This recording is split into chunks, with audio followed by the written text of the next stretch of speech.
स्वागत है आपका ऑनलाइन पीवाईक्यू चैनल पर। इस पे हम जीके से संबंधित महत्वपूर्ण प्रीवियस ईयर क्वेश्चन का डिस्कशन करेंगे, इसलिए चैनल को सब्सक्राइब करें और ज़्यादा से ज़्यादा शेयर करें। आज हम भारतीय मिट्टी से संबंधित महत्वपूर्ण 50 प्रश्न देखेंगे, जो कि इस प्रकार है। पहला प्रश्न है हमारा, भारत में कितने प्रकार की मिट्टी पाई जाती है?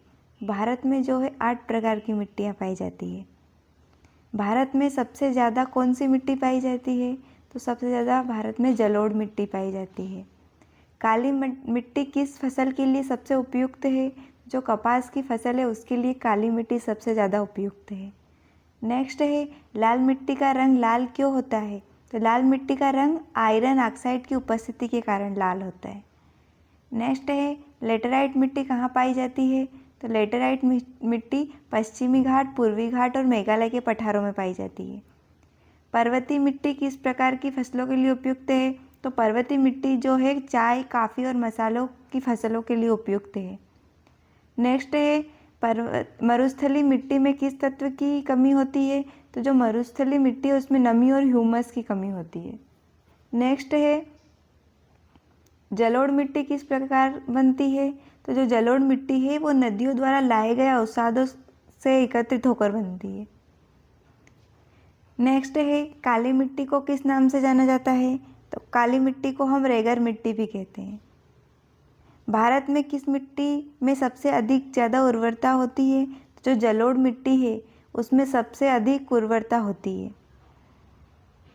मिट्टी का अध्ययन क्या कहलाता है? जो मिट्टी का अध्ययन है वो उसे हम मृदा विज्ञान कहते हैं।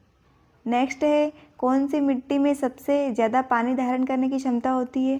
तो जो चिकनी मिट्टी है उसमें सबसे अधिक पानी धारण करने की क्षमता होती है। भारत में क्षारीय मिट्टी को किस नाम से जाना जाता है? तो भारत में क्षारीय मिट्टी को ऊसर मिट्टी के नाम से जाना जाता है। नेक्स्ट है, कौन सी मिट्टी में लोहे और एल्यूमिनियम की ग्रंथियाँ पाई जाती है? तो लेटेराइट मिट्टी में एल्यूमिनियम और लोहे की ग्रंथियाँ पाई जाती है। नेक्स्ट है, मिट्टी की उर्वरता को बढ़ाने के लिए किसका प्रयोग किया जाता है? तो खाद और उर्वरकों का प्रयोग हम मिट्टी की उर्वरता को बढ़ाने के लिए किया जाता है। मिट्टी के कटाव को रोकने के लिए क्या उपयोग किए जाते हैं? तो मिट्टी के कटाव को रोक सकते हैं हम वृक्षारोपण करके, बांध बनाना और सीढ़ीदार खेती करके मिट्टी के कटाव को रोक सकते हैं। नेक्स्ट है, भारत में कौन सी मिट्टी सबसे कम उपजाऊ होती है? तो जो मरुस्थलीय मिट्टी है वो सबसे कम उपजाऊ होती है। कौन सी मिट्टी में पोटाश की मात्रा सबसे अधिक होती है? तो जलोढ़ मिट्टी है उसमें पोटाश की मात्रा सबसे अधिक होती है। नेक्स्ट है, मिट्टी में कार्बनिक पदार्थों की मात्रा को क्या कहते हैं? तो जो मिट्टी में कार्बनिक पदार्थ होते हैं उससे हम ह्यूमस कहते हैं। नेक्स्ट है, किस मिट्टी में नाइट्रोजन की कमी होती है? सभी प्रकार की मिट्टी में नाइट्रोजन की कमी होती है। नेक्स्ट है, मिट्टी में जीवांश पदार्थ का क्या महत्व है? तो मिट्टी की उर्वरता और संरचना में सुधार करना ही जीवांश पदार्थ का महत्व है। नेक्स्ट है, मिट्टी की अम्लीयता को दूर करने के लिए किसका प्रयोग किया जाता है? तो मिट्टी की अम्लीयता को दूर करने के लिए चूने का प्रयोग किया जाता है।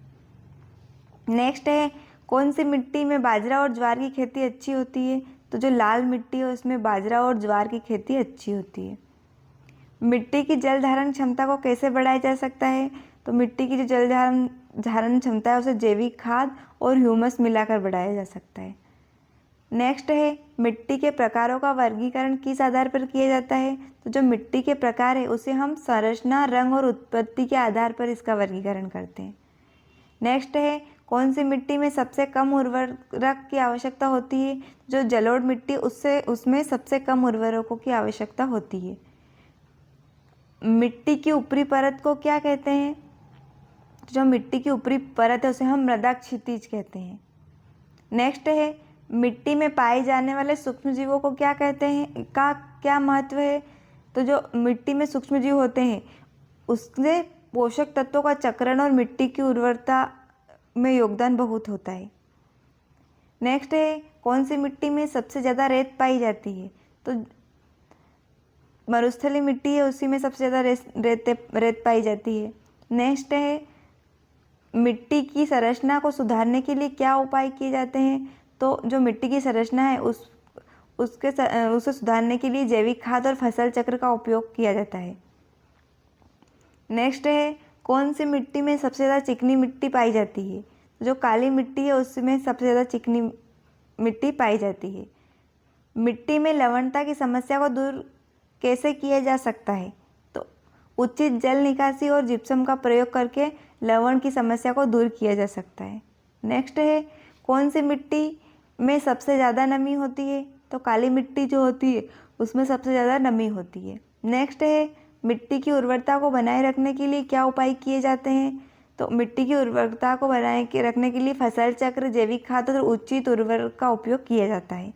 नेक्स्ट है, कौन सी मिट्टी में सबसे कम पानी धारण करने की क्षमता होती है? जो रेतीली मिट्टी होती है उसमें सबसे कम पानी धारण करने की क्षमता होती है। नेक्स्ट है, मिट्टी में वायु का क्या महत्व है? तो जो वायु है वो पौधों की जड़ों के लिए ऑक्सीजन और सूक्ष्मजीवों के लिए आवश्यक है। नेक्स्ट है, कौन सी मिट्टी में सबसे ज़्यादा कैल्शियम कार्बोनेट पाया जाता है? तो जलोढ़ मिट्टी में सबसे ज़्यादा कैल्शियम कार्बोनेट पाया जाता है। मिट्टी की अम्लता को कैसे मापा जाता है? तो जो मिट्टी की अम्लता है उसे pH स्केल के द्वारा मापा जाता है। नेक्स्ट है, कौन सी मिट्टी में सबसे ज़्यादा फास्फोरस पाया जाता है? जो काली मिट्टी है उसमें सबसे ज़्यादा फास्फोरस पाया जाता है। नेक्स्ट है, मिट्टी की संरचना को प्रभावित करने वाले कारक कौन से हैं? तो मिट्टी की संरचना को जलवायु प्रभावित करता है, जैविक पदार्थ प्रभावित करते हैं और खनिज भी प्रभावित करते हैं। नेक्स्ट है, कौन सी मिट्टी में सबसे ज़्यादा पोटेशियम पाया जाता है? तो जलोढ़ मिट्टी में सबसे ज़्यादा पोटेशियम पाया जाता है। नेक्स्ट है, मिट्टी में सूक्ष्म पोषक तत्वों का क्या महत्व है? तो पौधे के विकास के लिए आवश्यक है मिट्टी में सूक्ष्म पोषक तत्व। नेक्स्ट है, कौन सी मिट्टी में सबसे ज़्यादा सल्फर पाया जाता है? जो काली मिट्टी है उसमें सबसे ज़्यादा सल्फर पाया जाता है। नेक्स्ट है, मिट्टी की लवणता को मापने के लिए किस उपकरण का प्रयोग किया जाता है? तो मिट्टी की लवणता को चालकता मीटर से मापते हैं। नेक्स्ट है, कौन सी मिट्टी में सबसे ज़्यादा लोहा पाया जाता है? तो लाल मिट्टी में सबसे ज़्यादा लोहा पाया जाता है। नेक्स्ट है, मिट्टी में जैविक पदार्थों की कमी से क्या होता है? तो मिट्टी में जैविक पदार्थों की कमी से उर्वरता में कमी और संरचना में खराबी होती है। कौन सी मिट्टी में सबसे ज़्यादा एल्यूमिनियम पाया जाता है? जो लेटेराइट मिट्टी है उसमें सबसे ज़्यादा एल्यूमिनियम पाया जाता है। नेक्स्ट है, मिट्टी की उर्वरता को प्रभावित करने वाला कौन से कारक है? तो जलवायु, जैविक पदार्थ और खनिज सभी कारक मिट्टी की उर्वरता को प्रभावित करते हैं। नेक्स्ट है, कौन सी मिट्टी में सबसे ज़्यादा मैग्नीशियम पाया जाता है? तो जो काली मिट्टी है उसमें सबसे ज़्यादा मैग्नीशियम पाया जाता है। नेक्स्ट है, मिट्टी में पानी की कमी से क्या होता है? तो जो मिट्टी में पानी की कमी हो जाती तो पौधे का विकास रुक जाता है। हमारे 50 प्रश्न पूरे हो चुके हैं। ऐसे ही प्रश्नों को देखने के लिए हमारे चैनल को सब्सक्राइब करें और ज़्यादा से ज़्यादा शेयर करें।